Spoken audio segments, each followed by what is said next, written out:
Assalamualaikum warahmatullahi wabarakatuh. Alhamdulillahirabbil alamin. Wassalatu wassalamu ala asrofil anbiya'i wal mursalin wa ala alihi wa sahbihi majma'in. Amma ba'. Anak-anakku, siswa-siswi SMP 2 Mataram yang Bapak Guru banggakan. Pada pagi hari ini Bapak Guru akan mengulas segenap dari tugas yang Bapak Guru sudah berikan kepada anak-anakku minggu kemarin. Semoga semua bisa mengerti dari tugas soal-soal yang Bapak Guru berikan. Dari 5 pertanyaan yang Bapak Guru berikan, sekitar 28 respon yang Bapak Guru temukan dari kelas I dan kelas J yang Bapak Guru ampu. Berarti sekitar 10% ya yang masih belum menjawab, sehingga Bapak Guru tunggu tanggapannya, karena ini tanggapannya sudah ditutup karena akhir sudah Sabtu kemarin, sehingga tanggapannya Bapak Guru tutup. Bagi yang belum, silahkan hubungi Bapak Guru biar tanggapannya Bapak Guru buka. Anak-anakku sekalian, siswa-siswi SMP 2 Mataram kelas 8 I dan J yang Bapak Guru banggakan. Sebelum kita buka pembahasan kita pada pagi hari ini, marilah kita buka dengan sama-sama membaca Al-Basmalah. Bismillahirrahmanirrahim. Semoga apa yang kita bahas pada pagi hari ini diberkahi oleh Allah Subhanahu wa taala. Amin amin ya rabbal alamin. Baik anak-anakku sekalian yang Bapak Guru banggakan, ada dari sekitar 28 responden yang menjawab pertanyaan dari Bapak Guru berikan. Rata-rata menjawab tanggal 26 ya, dan 27 jam 20 jam 8 malam. Berarti dijawab langsung pada hari itu ya, seperti Ananda Alia Andarin Prasetya, kemudian dia Ajeng Wardani, tanggal 26 bulan 10 2020 pukul 20, berarti jam 8 rata-rata menjawabnya di waktu malam. Baik anak-anakku yang Bapak Guru banggakan, soal yang pertama itu Bapak Guru meminta anak-anakku untuk menjelaskan pengertian sholat sunnah mufarid ya, sholat sunnah. Kemudian anak-anakku menjawab sholat sunnah munfarid itu adalah sholat sunnah yang dilaksanakan dengan secara individual. Nah, rata-rata anak-anakku menjawab yaitu sholat sunnah munfarid itu adalah sholat sunnah yang dilaksanakan secara individu ataupun sendiri, karena sholat berjamaah itu adalah sholat yang dilaksanakan secara berjamaah, ada imam dan kemudian ada makmumnya. Kemudian sholat munfarid itu adalah sholat yang dilaksanakan sendiri anak-anakku, yaitu sendiri dilaksanakan, tidak dilaksanakan dengan secara berjamaah.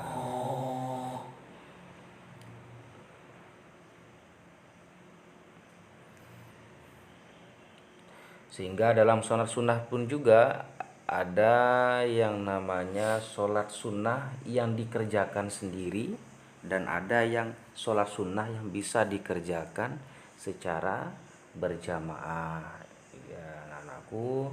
Itu yang perlu kita ketahui, mana saja sholat sunnah yang bisa dikerjakan secara munfarid, yaitu sholat sunnah yang dikerjakan dengan cara sendiri-sendiri.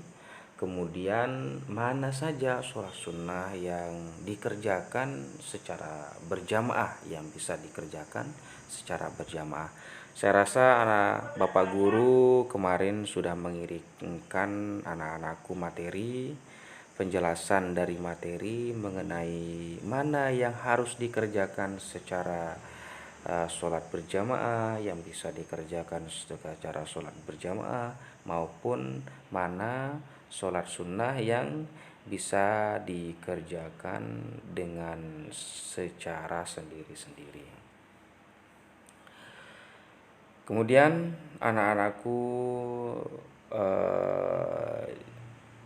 yang Bapak Guru banggakan,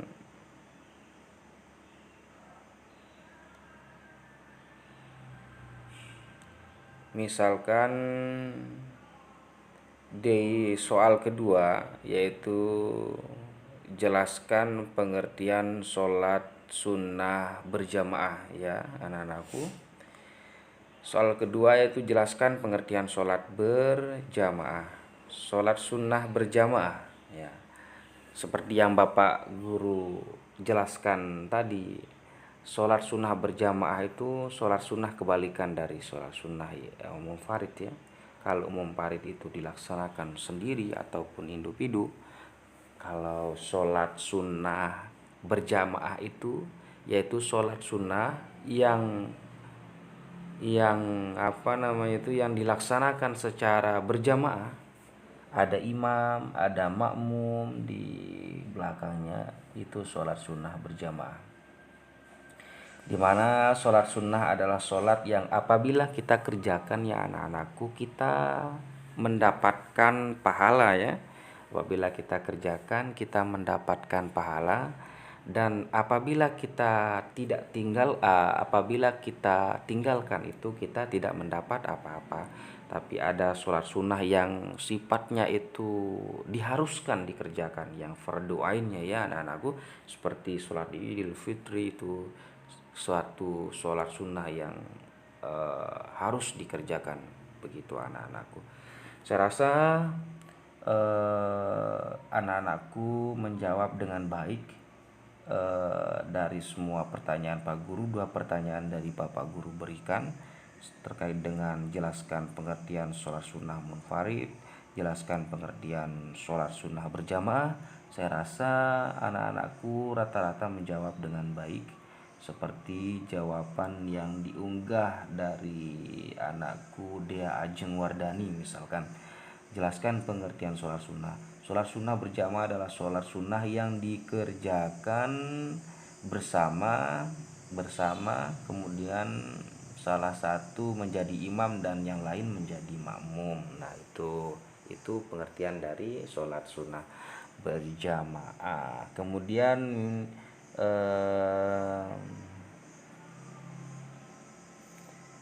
Alia misalkan menjawab, sholat sunnah berjamaah adalah sholat sunnah yang dalam mengerjakannya disunnahkan secara berjamaah dan dikerjakan secara bersamaan.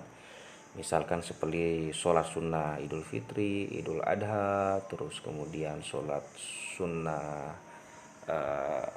istisqa dan sebagainya ya anak-anakku. Kemudian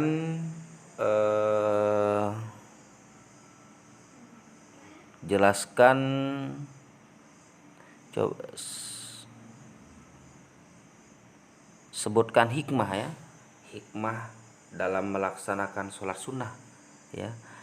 Ada hikmah melaksanakan sholat sunnah, diantaranya adalah menambah kecintaan kita kepada Allah Subhanahu wa Ta'ala, seperti jawabannya dari Ananda Alia ya. Kemudian menyempurnakan kekurangan-kekurangan dalam sholat wajib kita. Nah, jadinya kita belajar ya sebagai bagaimana kita untuk bisa menyempurnakan dari kekurangan-kekurangan yang ada di dalam sholat wajib kita. Jadinya dari sholat sunnah ini kita belajar ya anak-anakku. Kemudian kita menambah amalan-amalan kebajikan dan meningkatkan derajat di sisi Allah Subhanahu wa Ta'ala. Sudah tentu yang namanya sholat sunnah itu adalah bonus ya, pahala bonus kita memberikan tambahan dari amalan-amalan yang kita lakukan di waktu sholat dengan memperbanyak melakukan sholat sunnah maupun sholat sunnah ba'diyah ataupun sholat sunnah qobliyah di waktu sholat 5 waktu. Kemudian menjadi waktu kita lebih produktif ya anak-anakku. Produktif artinya lebih bermanfaat ya anak-anakku, dalam arti waktu-waktu kita itu lebih bermanfaat dalam kita menjalankan aktivitas kita di atas dunia ini. Kita selalu jadikan waktu-waktu kita itu lebih produktif, bermanfaat dengan selalu melaksanakan ibadah kepada Allah Subhanahu wa taala, sholat 5 waktu, kemudian mengerjakan sholat-sholat sunnahnya, baik itu sholat qobliyahnya maupun sholat-sholat ba'diyahnya, begitu juga dengan sholat sunnah duha, sholat qiyamul lail dan sebagainya. Kemudian memperlancar rizki ya, dengan kita melaksanakan sholat duha misalkan, kita itu doa sholat yang bisa membuka pintu rizki, karena di setelahnya kita bisa berdoa kepada Allah Subhanahu wa taala, Allahumma inna duha duhauka wal baha bahauka wal qudrata wal qudratuka dan ila akhir ya anak-anakku.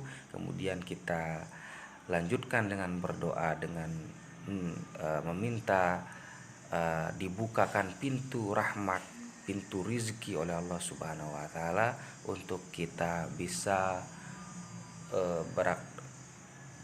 bisa sebagai model kita hidup di atas dunia ini dalam melaksanakan ibadah kepada Allah Subhanahu wa taala.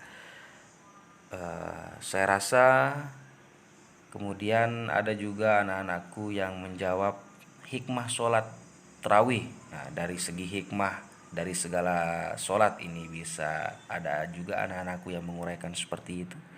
Hikmah sholat tarawih misalkan bisa menghilangkan banyak penyakit. Hikmah sholat gerhana matahari dan bulan untuk mohon kepada Allah Subhanahu wa taala dari segala marabahnya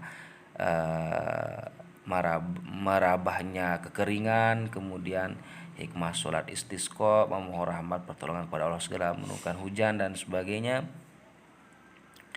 Kemudian hikmah sholat tahajud mencegah perbuatan dosa, menghapus kesalahan dan segala macam penyakit dari tubuh. Hikmah sholat duha karena Allah akan mencukupi segala kebutuhan hidupnya. Saya rasa jawaban dari anak-anakku ini benar semua. Kemudian ada juga yang menjawab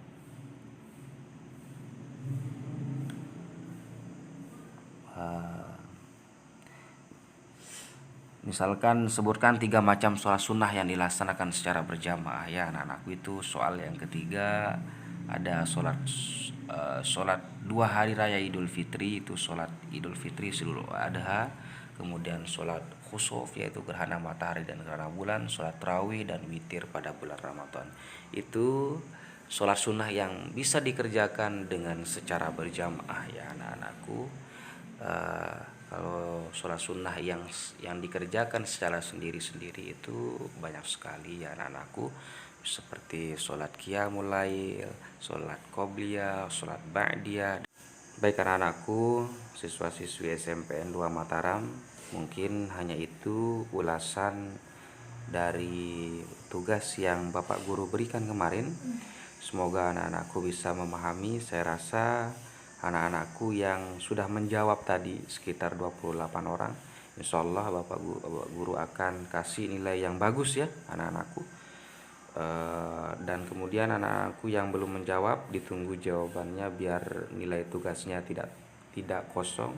Namun mohon maaf karena keterlambatan mengirim, mungkin anak-anakku yang terlambat ngirim sesuai dengan nilai keterlambatannya. Baik anak-anakku, mungkin hanya itu. Marilah kita tutup diskusi pelajaran kita pagi hari ini dengan sama membaca alhamdulillah, alhamdulillahirabbil alamin. Terima kasih atas perhatiannya. Wassalamualaikum warahmatullahi wabarakatuh.